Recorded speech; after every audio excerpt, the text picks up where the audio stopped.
Boa tarde, boa noite, boa madrugada, tudo bem? Professor Kleber Pinho, estamos aqui para trabalhar com vocês hoje direito constitucional. Vamos trabalhar hoje direitos sociais, ok? Direitos sociais, ponto importantíssimo no seu concurso público, ok? A gente vai trabalhar tanto os direitos sociais de per si, lá do artigo 6º, vamos trabalhar o artigo 7º, 8º, 9º, 10º, até o 11º, ok? Nossa missão é trabalhar do artigo 6º até o artigo 11 da nossa Constituição Federal. Como é que você está? Espero que você esteja bem, esteja com saúde, esteja aí estudando com vontade para o seu concurso público, esteja focado. Qualquer dúvida, estou à disposição, me encontre nas redes sociais. Vamos lá? Desliga aí o seu, por favor, fecha o seu Facebook, fecha todas as redes sociais, pega o celular, coloca no gavetão lá do quarto, ok? Pega a sua Constituição, abre ela, imprime o nosso material e vem comigo. Vamos lá, olha só, direitos sociais, vamos trabalhar os direitos sociais. Antes de tudo, vamos entender, onde é que está postado os direitos sociais? Os direitos sociais, ele está postado na nossa Constituição Federal, no capítulo 2, do título 2 da nossa Constituição Federal. O título 1 é o título chamado Princípios Fundamentais. Título 2, dos Direitos e Garantias Fundamentais. E aí eu tenho todos 5 capítulos dentro desse título 2. Capítulo 1, direitos e deveres individuais e coletivos, o artigo 5º da Constituição. Depois disso vem os direitos sociais, do artigo 6º até o 11, é o capítulo 2º da nossa Constituição, do título 2. Depois capítulo 3º, nacionalidade, capítulo 4, partidos, direitos políticos, e o capítulo 5º, partidos políticos, e a gente fecha o título 2 da Constituição. Direitos sociais. O que são os direitos sociais, professor? Antes de tudo, eu quero que você entenda o seguinte. Temos que ter um conceito histórico a respeito dos direitos sociais, uma parte geral, nós vamos dar a parte geral dos direitos sociais, para depois entrar no artigo 6º propriamente dito. Porque essa parte geral do artigo 6º dos direitos sociais vem caindo em prova, tá? Então eu não posso fazer de arrogado e fazer o quê? Focar e destruir essa parte introdutória. Olha só, presta atenção. Os direitos sociais eles nasceram com a Constituição, o marcos dela, isso já caiu em prova, tá, gente? Os marcos, quais são os marcos? Quais são os marcos dos direitos de primeira dimensão, lá os direitos individuais? Magna Carta Libertatis de 1215, é o marco histórico dos direitos de primeira geração, ok? Primeira dimensão, que para nós, na nossa Constituição, estão ali topograficamente lotados no artigo 5º, né, em regra. No artigo 5º, direitos de primeira dimensão. Os direitos de segunda dimensão, são chamados de direitos sociais, qual é o marco histórico, professor? 2 constituições. Antes disso, é claro, já existiu várias publicações a respeito disso, mas os marcos, realmente, que caem em prova, vão te perguntar, quais são os marcos jurídicos que tem? Marcos constitucionais. É a Constituição Mexicana de 1917, que foi a primeira a estabelecer direitos sociais, direitos de segunda dimensão. E depois a Constituição de Weimar de 1919, inclusive coincidindo com a criação da OIT, que é a Organização Internacional do Trabalho, de Proteção ao Trabalho. Beleza? A ideia dos direitos sociais, ele é diferente dos direitos de primeira dimensão. Porque os direitos de primeira dimensão eram chamadas liberdades individuais, prestações negativas estatais. O Estado vem de um Estado liberal. O que era? O Estado falava assim, o Estado falava... O particular, eu falava para o Estado, deixa eu viver, não fica interferindo na minha vida. O Estado falou, tudo bem, não vou mais intervir na sua vida, pode ficar à vontade. Aí o Estado liberal falou, beleza, vou contratar trabalhador, vou fazer minha empresa, posso trabalhar tranquilo que eu sei que amanhã o Estado não vai pegar minha propriedade, por exemplo. Eu posso construir a minha empresa que eu sei que amanhã, por nada, sem um devido processo legal, o Estado não pode vir buscar o meu bem, tirar a minha empresa. Essa era a ideia introdutória. Só que esses direitos de primeira dimensão não foram suficientes. Não foram suficientes porque o que aconteceu? Começou a acontecer. Eu tinha minha empresa. O Estado não intrometia na minha empresa, não metia o dedo, ok? Tinha leis lá, mas ele não mexia. O que eu fazia? Chicote um trabalhador. Botava o cara para poder fazer uma jornada trabalhista. Hoje nós temos uma jornada trabalhista constitucional de 8 horas diárias e 44 semanais. Só que o cara botava, não existia um limite. Eu poderia colocar quando o cara quisesse, até criança. Criança na indústria trabalhava também. A mãozinha pequenina da criança até era melhor poder costurar, fazer os... Então, nós temos relatos de várias situações de exploração mesmo, e era uma exploração sem questão insalubre, nada, e não existia a lei que proibia, descia a porrada. E aí percebeu que os direitos de primeira dimensão, primeira geração, não eram suficientes, as liberdades individuais não eram suficientes, porque o Estado ele deixou de intervir nas relações particulares, Estado liberal.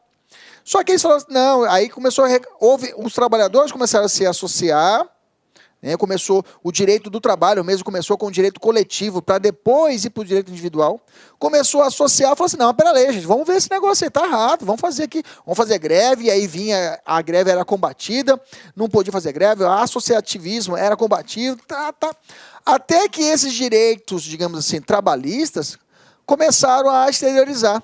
E aí perceberam que falar o seguinte, olha, Estado, você não pode mais ficar parado, você tem que intervir. Você vai ter que intervir para poder ofertar para mim um trabalho digno. Para ofertar para mim uma saúde, uma segurança. Então o Estado não fica só de bobeira, quietinho lá, não intervindo. Então os direitos de segunda dimensão deram um passo. Eles complementam o de primeira dimensão. Por isso que a gente fala gerações. Primeira geração, segunda geração. Bem que nas provas eles fazem uma salada quanto a isso. Mas digamos para nós, porque geração seria a questão. Houve uma geração, superou, vem uma outra geração, né? Como é de comum no dia a dia.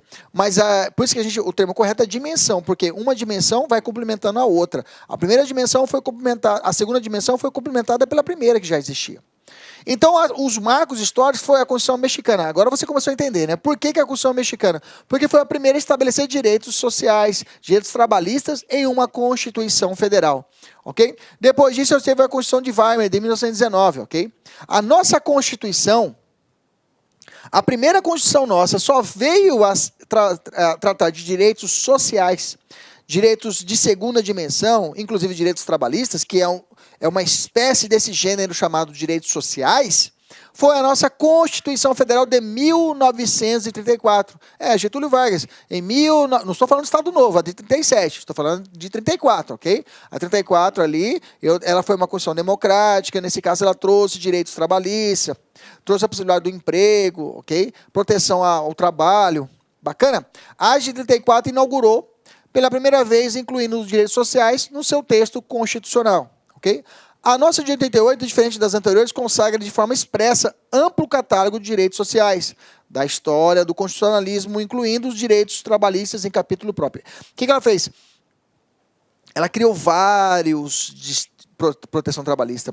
Nas outras constituições não tinha uma lista de direitos trabalhistas. Eu tenho aqui na Constituição nossa, no artigo 7º, mais de 30 direitos trabalhistas que estão entabulados no artigo 7º da Constituição e são direitos de segunda dimensão e estão dentro do capítulo, estão dentro do título 2, ou seja, são direitos fundamentais.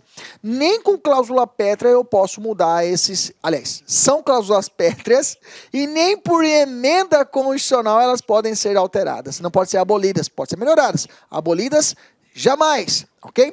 Então eu tenho o que são os direitos sociais? São os direitos fundamentais de segunda dimensão. Obrigações de fazer estatal em regra. Eu falei em regra e tem uma exceçãozinha, ok? Então a ideia é que agora, quando dos direitos de primeira dimensão, botava a mão no peito do Estado. O Estado não entra na minha casa sem a minha autorização. Direito de primeira dimensão. Não entra, não faça. Os direitos de segunda dimensão é ao contrário. Eu pego o Estado e falo, venha Estado, faça para mim. Eu pego o Estado, abraço o Estado e falo, venha para cá. Eu preciso de você. Eu preciso de você para que você implemente as políticas sociais, implemente os direitos sociais. Entendemos isso? Então é uma obrigação de fazer. O Estado tem que fazer. Tem exceção? Tem. O direito de greve e a liberdade sindical são prestações negativas, ou seja, o Estado não pode me impedir de fazer a greve, não pode me impedir de formar a minha associação, o meu sindicato, ok? Esses dois direitos são direitos, estão dentro do capítulo 2, ok? Direitos sociais, eles fogem à regra. Que no capítulo 2, direitos sociais são obrigações de fazer, mas esse aqui são prestações negativas, são obrigações de não fazer estatal. Quer ver? Vamos ver como já caiu? Olha lá. Olha a questão. Os direitos sociais, tais como os tratados na Constituição Federal e na doutrina constitucional, letra A, são considerados direitos fundamentais do homem e correspondem a um não fazer do Estado para com o indivíduo. Ao contrário, é direito de fazer, ok? Então tá errado, obrigação de fazer estatal. Beleza? Que é a regra, tá perguntando a regra. Obrigação de não fazer, tá errado. 2, letra B. Compreende os direitos de nacionalidade, dentre os quais... Nacionalidade não é direitos sociais, gente. Nacionalidade é outro direito, tá? Não tem nada a ver. Tá fora. Nacionalidade não é direito social, ok? Olá, meus amigos, minhas amigas. Sou o professor Luiz Antônio de Carvalho. Estou aqui para fazer um convite muito especial. Você que está assistindo esse vídeo no YouTube. Esse vídeo é um vídeo promocional, é um vídeo de divulgação do nosso trabalho, que nós aqui da La Concurso montamos um curso super competitivo para você.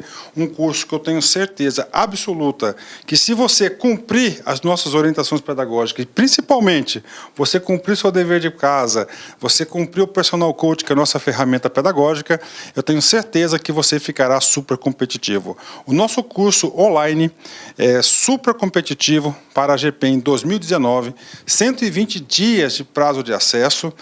Durante esse prazo, você pode assistir quantas vezes quiser, na hora que desejar.